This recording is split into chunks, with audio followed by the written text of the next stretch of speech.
Long ago, when the great Alexander was marching east into India and the like, his wise tutor Aristotle, who was now too old to attend Alexander in person, sent secret communications warning to be careful of poisonous women and treachery. "Remember," says Aristotle, "what happened when the king of India sent 3 rich gifts, and among them that beautiful maiden whom they had fed on poison until she was of the nature of a snake." Even though such a correspondence may never have existed, Alexander is said to have died from poisoning at just 32 years of age. In Nathaniel Hawthorne's Rappaccini's Daughter, published in 1844, Professor Baglioni tells the young protagonist Giovanni the story of Alexander the Great being presented with such a woman.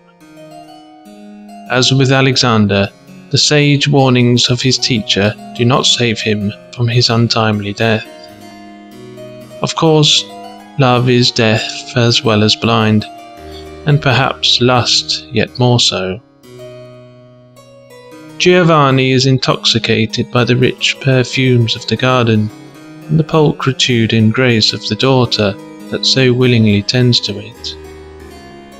The short story does not seem too remarkable at first, but once Giovanni is installed in his lodgings and begins to observe the garden from his window, Hawthorne soon seduces the reader with his dulcet tones and floral descriptions. On again beholding Beatrice, the young man was even startled to perceive how much her beauty exceeded his recollection of it, so brilliant, so vivid in its character, that she glowed amid the sunlight, and as Giovanni whispered to himself, positively illuminated the more shadowy intervals of the garden paths. The beautiful Beatrice is a type of femme fatale, but she is also the tragic victim. The dark, fairy tale-like story is set in an unspecified time in medieval Padua, and there are certain allusions to Shakespeare's tale of forbidden love in Romeo and Juliet.